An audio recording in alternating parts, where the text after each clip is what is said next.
Salutations mes amis.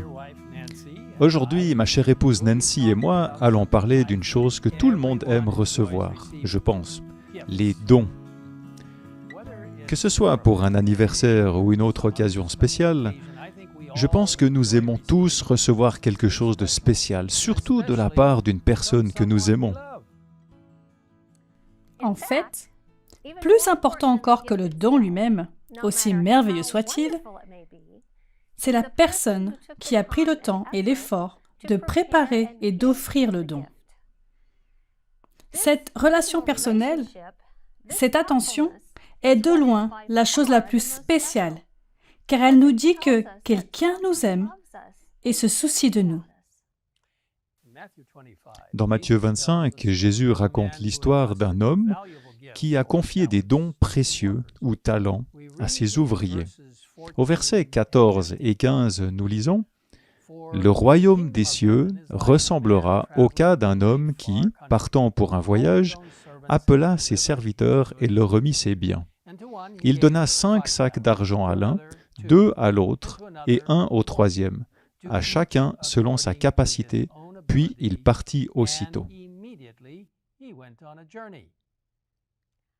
Les versets 16 à 18 continuent en disant « Celui qui avait reçu les 5 sacs d'argent s'en alla travailler avec eux et gagna 5 autres sacs d'argent. De même, celui qui avait reçu les 2 sacs d'argent en gagna 2 autres.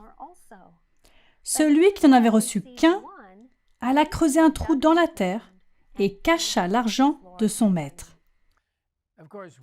Bien sûr, nous connaissons la suite de l'histoire. Lorsque le maître revint, il fit l'éloge de ceux qui avaient utilisé leur talent avec sagesse, en disant « C'est bien, bon et fidèle serviteur, tu as été fidèle en peu de choses, je te confierai beaucoup. Viens partager la joie de ton maître. » Mais malheureusement, un homme n'a pas utilisé son talent et l'a enterré sous terre. Et pire encore, il a blâmé l'homme qui lui avait donné le talent, en lui disant « Je savais que tu es un homme dur. Tu moissonnes où tu n'as pas semé, et tu récoltes où tu n'as pas planté. » Remarquons pour un instant qu'il n'a pas été demandé à ces travailleurs de faire leur travail sans aucune ressource. On ne leur a pas demandé de faire des briques sans paille, comme le cruel Pharaon l'a demandé aux esclaves égyptiens, comme nous pouvons le lire dans Exode 5 au verset 7. Non, ces serviteurs ont reçu les ressources dont ils avaient besoin pour faire le travail qui leur était demandé, et ceux qui les ont utilisés avec sagesse ont été richement récompensés. Comme il est bon que Dieu donne à chacun de nous des dons ou des talents à utiliser pour lui. Et il montre son grand amour pour nous en nous donnant ces dons afin que nous ayons la joie d'atteindre les autres pour lui. Et il n'y a pas de plus grande joie que de voir quelqu'un répondre à l'incitation du Saint-Esprit lorsqu'il travaille à travers nous. Il a donné à chacun de nous ce dont nous avons besoin pour accomplir le travail auquel il nous a appelés.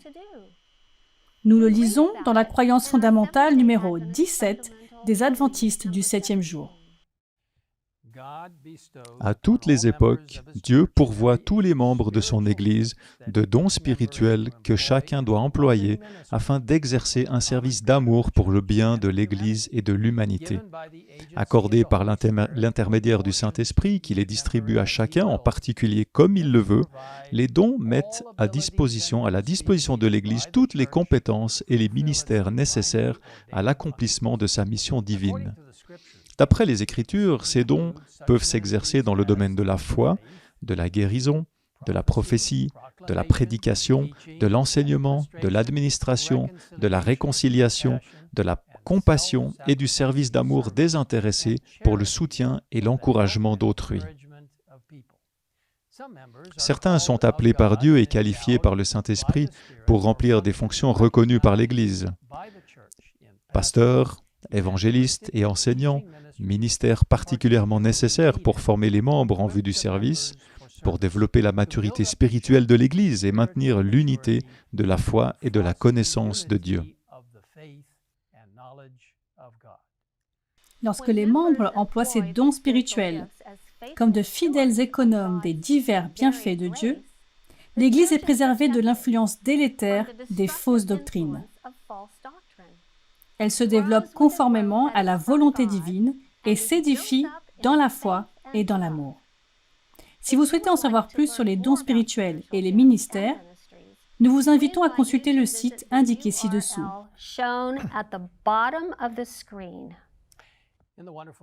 Dans le merveilleux livre Les paraboles de Jésus, Ellen White nous rappelle que les talents que le Seigneur a confiés à son Église représentent avant tout les dons et les grâces que lui communique le Saint-Esprit.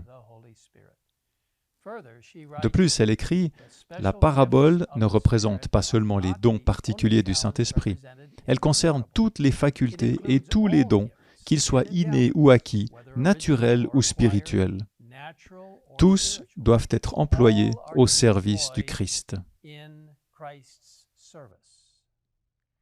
Avez-vous déjà senti que Dieu vous appelle à faire quelque chose qui vous met au défi? Quelque chose qui est hors de votre portée? Rappelez-vous, il ne vous demandera jamais de faire quelque chose sans vous donner la force de le faire. Nous recevons cette merveilleuse promesse.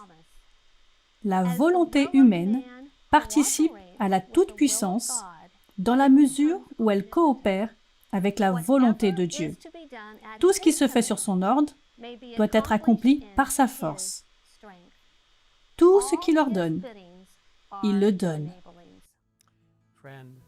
Mes amis, je vous invite aujourd'hui à réfléchir aux talents que le Seigneur vous a donnés. Êtes-vous prêt à les utiliser pour lui? Il veut et peut vous fournir tout ce dont vous avez besoin pour accomplir le travail qu'il vous a confié en ce moment même. Faisons une pause maintenant pour nous consacrer à lui dans la prière avec les talents qu'il nous a donnés. Père Céleste, nous te remercions pour les nombreux dons que tu nous as accordés. Chacun d'entre nous a reçu des talents et des dons à utiliser à ton service. Seigneur, nous te demandons de bénir chaque homme et chaque femme, chaque enfant, chaque jeune, chaque personne, quel que soit son âge, pour qu'elle réalise qu'elle est précieuse et importante et que tu souhaites magnifier et multiplier les talents que tu lui as donnés. Nous nous confions entre tes mains. Merci de nous avoir écoutés et de nous donner l'occasion de te consacrer à nouveau notre temps, nos talents et nos compétences, alors que nous voyons approcher le retour de Jésus. Nous le demandons au nom du Christ. Amen. In Christ's name we ask it. Amen.